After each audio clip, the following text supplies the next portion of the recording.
Welcome to the Manifesting Millions podcast. I am your host, Rashida McFerrin, and today in this series of Rich Auntie Life, we are going to be talking about the process of grief. Gotta breathe into that one because it's such an intense subject, right?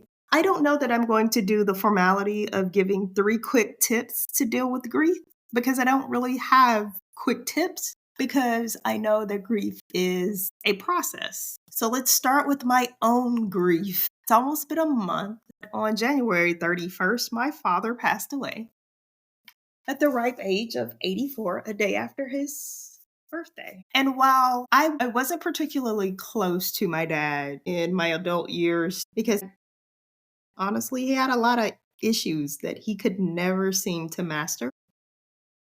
As a functioning, responsible parent, mother, I chose to distance myself from our relationship until he got himself together. And it was always my hope that he would get himself together. And unfortunately, he lost the battle. My dad passed away from blood clots to his brain and his leg. He was a functioning alcoholic for years. Alcoholism is a real issue. And then there's so many other layers to that I don't even know where to start. But I will say this in regards to dealing with grief, because I did not expect it to hit me the way it did. Because the reality is, your parents are their parent, or you love your parents. I guess how they show love back to you is based on the choices and the decisions that they make in their lives. My father took care of me for the first 4 years of my life because I was the surprise child. I was the last blessing to my family. I'm the fourth child, 80s baby, the only millennial in our family, in our immediate family. The rest of my siblings are anywhere from 4 to 10 years older than me. And there is like a night and day difference between how we deal with life. There are so many layers to unpack in regards to why he made certain decisions in his life and chose not to show up in certain ways, how that impacted myself and my sister as we grew up, and then how our relationship with my father impacted ultimately our relationships with the men we chose in our lives. Luckily for him, my grandfather was an amazing man and he just kind of stood in the gap after him and my mom split in 1984 and went their separate ways. And my grandfather would be with me pretty much until I finished high school. He passed away going into my senior year in 1997, July 1997. And so while the normal person would have missed the influence of having a father figure, we really didn't, because my grandfather was literally less than an acre away from us next door with my grandmother. There's a lot to be said for just I don't there's a lot just I don't understand. And even with the conversations that I had later on with my father, as to me trying to understand when him and my mother split, why he just chose not to play an active role in our lives and only show up graduations. Basically, that's what I remember. Other special occasions, maybe. It's just beyond me. I do not understand it. I don't know that I will ever understand it, but I do know that it's okay for me as a daughter who just lost her father to feel however I am feeling, and to allow myself to grieve properly and not to judge myself in regards to my emotions. And the fact that it is okay for me to cry for the love we did share, the love we didn't share, the experiences we did have, and the ones we didn't. I think there was a sense of comfort in knowing that he was always physically there, even if he wasn't like mentally and emotionally there. And it just really felt like, I'm just gonna be honest. Like it felt like I got hit by a bus. Like there is no way for me to put into words how his death has impacted me right now. I don't care what role your parents play in your life when you lose one. It's a difficult thing to go through because there is stuff that's packed into the whole years or the trajectory of the history of that relationship and how you've dealt with it. And I've dealt with my how his relationship impacted me and my family. I've done all the work on it. At the end of the day, it's still okay for me to feel I'm human, I'm a woman, I'm a mother. Um, and it's impacted me.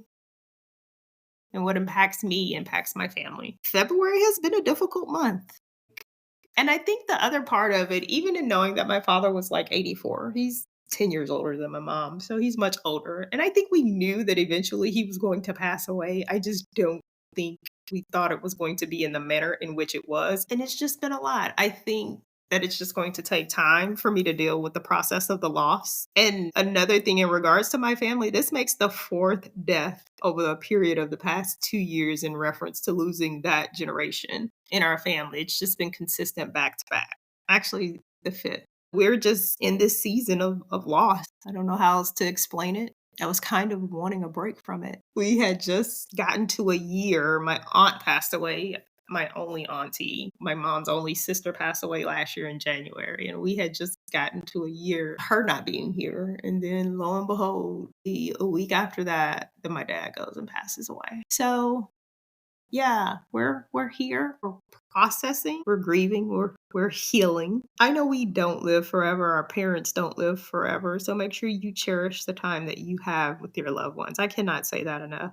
We were fortunate. In 2019, I held Thanksgiving here in Dallas, and I don't know how my dad ended up being here, but some way, somehow, he ended up coming from Detroit and he traveled with my family from Tennessee to Texas, and we had Thanksgiving here, and that was the last time I saw him.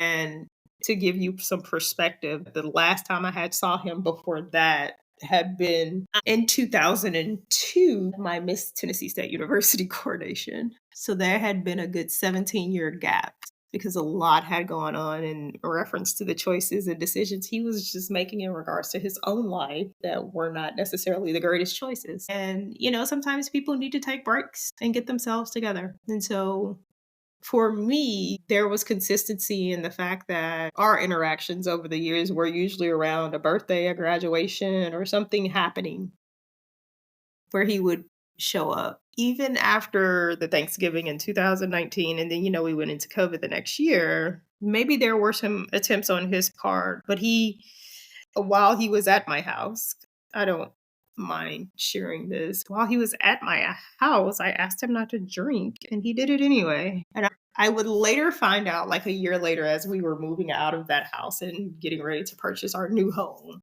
that he hid wine bottles in my garage in boxes. And I was just like, it's an issue. It's a sickness. Like alcoholism is a real sickness. And when you deal with it to the point of having to lie and manipulate in order to deceive people, then you're choosing that thing over your family and your relationships. And again, like I said, those are some choices and decisions that I just made to distance myself from his lifestyle and the bad choices he continued to make as he got older because I didn't want to be around it.